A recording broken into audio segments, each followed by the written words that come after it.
All right. An incredible effort defensively. I don't know what that run was, but I just we were in the timeout. I think we were down 6 or 7. And from that point on, man, we just dominated defensively. They're a great three-point shooting team, and they average about 28 to 30 threes a game, and they couldn't get a three off. I thought that our three-point percentage defense was really good. We've had an opportunity to, I've been around, the matchup a long time doing this, and I've had a lot of good teams, but I don't know if I've ever had a team that can defend a three at this level. With our length, with our coverage, and what's crazy about it is that all these guys are really, for the most part, for outside of Ash and Greg, no one's really even played in this system. Where it looked like FAU, where Glenn had a wide open, I think it was Glenn had a wide open three, and Cam Williams just flew across the floor and kind of intimidated him into shooting it long. Is that kind of what you're talking about? I mean, it went from an open look to a guy having to take a tough contested shot, and we didn't see that a whole lot in the last couple of years. Yeah, one of the things that we do a great job of running off that line, but we don't, we can run you off the line and then we can recover. A lot of times you can run anybody off the line, but what we do is we recover so well with our rotations. And I thought Mari Jordan defensively was outstanding, absolutely outstanding. Got his hands on balls, and just like Tyler did it the game before. Boy, Mari's defense was absolutely incredible, especially when Asher went down. Greg drew your ire multiple times with some of those 3-point shots, but he did have 11 assists. Just how, I mean, you wanted to take him out, but how important is it just his passing ability for One you? of the reasons that I've got a love-hate relationship with Greg is that I was a lot like Greg, so I understand that. He's fiery, he's emotional. That's how I was as a player, so I understand that probably more than anybody. And so sometimes you got to kind of settle it down a little bit, because sometimes what happens is you get so emotional and you play hard, you forget to think the game. And so I got to remind him at times that, again, you're doing so well. I mean, right now you got 11 assists. There's no reason to shoot the three. And so, he keeps telling me he's open, but I want to also let him know there's a reason he's open. That other coach down there is making pretty good money. There's a reason. But I thought, again, he came back. When he got back in the game, I thought he was great. And he played with 3 fouls. He never got that 4th foul, which was really good. Kaleb, how much does Glenn help you guys offense? Because you guys were struggling for long stretches to find a flow on offense, but it seemed like whenever you were, he'd find you for a cut, for a basket or somebody else. No, he's a big help. Greg does a lot for us. And tonight he was great with the assists, finding open guys. And I like to move off the ball a lot, cut a lot. So me and him connected a couple times with that. That got me kind of going in the second half as well. That started me out. Asher, you guys couldn't buy a 3-point shot for a long time, and then you hit 2 huge ones in a row after I think they'd taken the lead. How important did you feel like those moments were? I definitely would say just this game is so many ups and downs, so many mood swings and highs and lows. So just staying steady. I think this team does a good job of that. Just staying steady, keep pushing, keep doing the right thing, keep trying to find the right shot. And I think that's what that was. Now, after 5 games in conference, 2 road games coming up, but how good do you feel after 5 games in this league? Again, I didn't. I guess that was our 6th game. I'm so into the moment, and I'm trying to make sure if I stay in the moment, then these guys can stay in the moment. One of the things that we talk about, what we're trying to learn is how do we handle success. With a really young team, handling success is a big thing. And the base we talked about is that it's preparation and cut out the outside noise. We don't worry about being 4-1. Let's come back tomorrow and get better. And then we got to go on the road, and we got to take this defense with us. That's why I feel really good about anything we do or who we play, because now these guys they're locked in defensively. And so as long as they keep doing that, we have a chance every time we step on the floor. I tried to keep account of the deflections in the first half and the disruptions, and I lost track there for a while. Just I mean, what were you seeing from that defense? 13 steals. And I bet we had.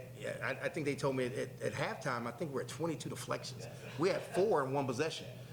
We're just been really active, and I got on him a little bit because when we get those deflections, we got to clean it up. Those 50-50 balls, we got to clean up, and so.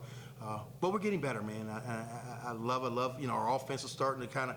We're kind of up and down, but when that offense is going, man, it makes our defense better, and then our defense makes our offense better. So we just got to keep it going, and get ready for a big game on Sunday. You talked about the offense kind of getting going, and one thing that you mentioned to us earlier this week was Kaleb kind of navigating being the number 1 option, the best player on a team. Do you think tonight was another step forward in that direction? Well, I think Kaleb grew up because I think the first half was probably the worst half he's played, I know, since I've coached him. And not so much that he was, whether he missed shots, but again, his aggressiveness wasn't there. He was getting beat out the dribble. When his defense leads, first thing he does when he plays defense, it picks his offense going. Then he plays harder. And so I thought he came out in the second half, which is what really good players do, is that, what did he have at half? 2 points? 2 or 3 points? But I thought what he did defensively got him going. So therefore, then he became active, started making some shots. And, sometimes what young players want to do is they want to start with their offense, then their defense comes. But when he's a little different, when his defense gets going, boy, his motor gets going, and then he's a ton to deal with offensively when that defense is going. Obviously, I mean, 6 of your last 8, and you mentioned that this team's scratching the surface of what it could be, all playing well right now.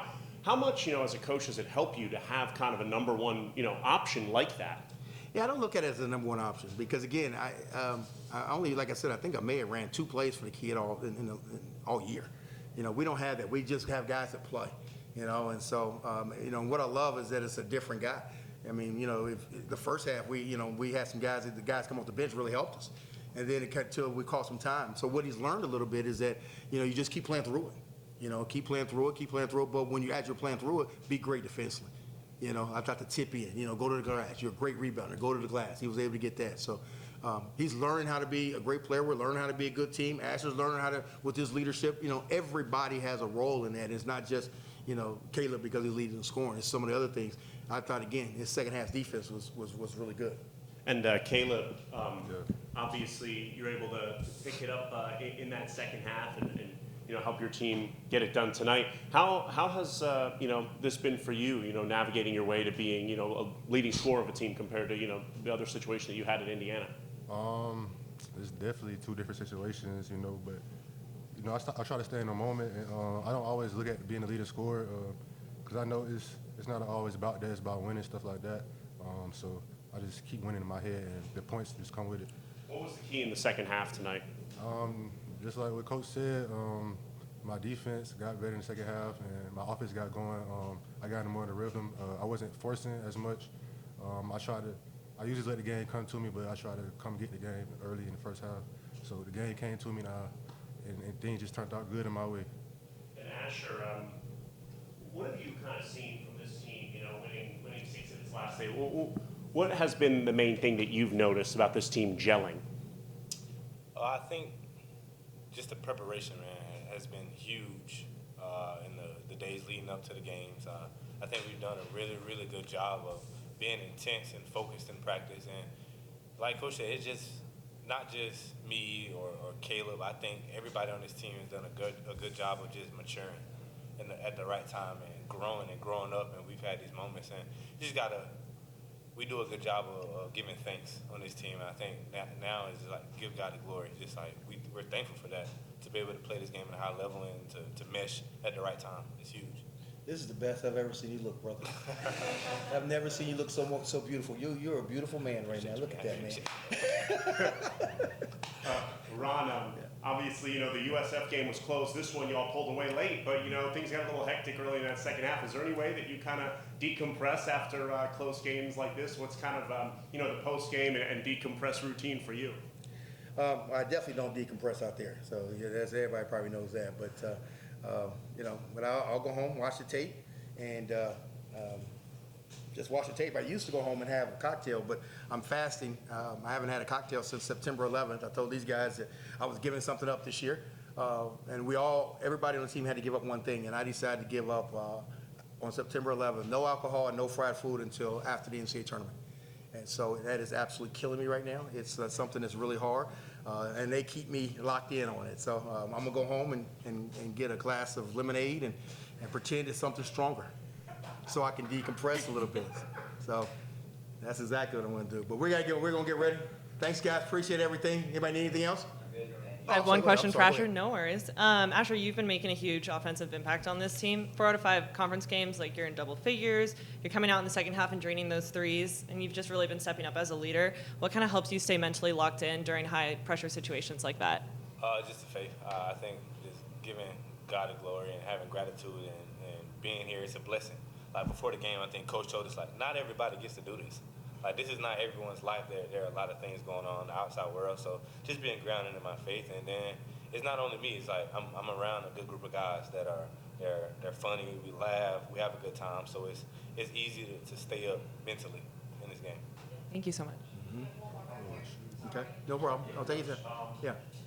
You talked a lot earlier in the season about how this team kind of lacked that college playing experience that a lot of these other teams have. You know, as the season's been progressing, has there been some things that you've been excited about with the growth of the team? Anything that you're surprised about? Anything specific you could just talk about there? I wouldn't say anything I'm surprised about. We played a lot of young guys early. We played Mari early, and it's paying off now. Tyler Ringo played early. These are all freshmen. KJ. All those guys that were young, usually you don't play those guys. And so we knew our plan was to play these guys early. And it may cost us some games early in that regards. But later on, it would catch up, the experience. We just felt that this group needed experience. And I said earlier this week that we're scratching the surface with it because we're still figuring each other out in some of those things. But what the most dangerous thing you could have is in any sport is a young team that's got confidence. And that's what you're seeing. These guys sometimes don't know any better that they shouldn't be in first place right now. So, again, they got a lot of confidence. We're still young. We got a long way to go. But I think they're up for it. All right, thanks, guys.